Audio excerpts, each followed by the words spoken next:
ang tunay na nakakuha ng Yamashita Treasure ay hindi nagbebenta sa online.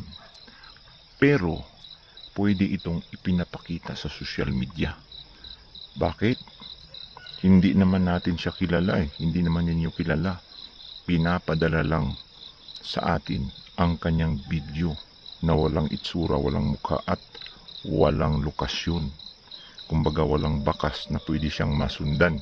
Kaya ipinapakita niya kagaya nitong ating ipinapakita sa inyo. Tunay itong nakakuha ng gold bar sa Yamashita Treasure Hunting.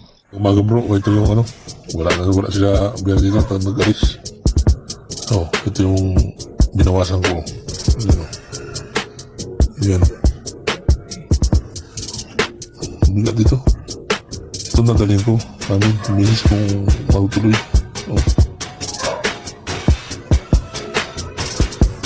Ito naman talagang ginarap ito sa itim.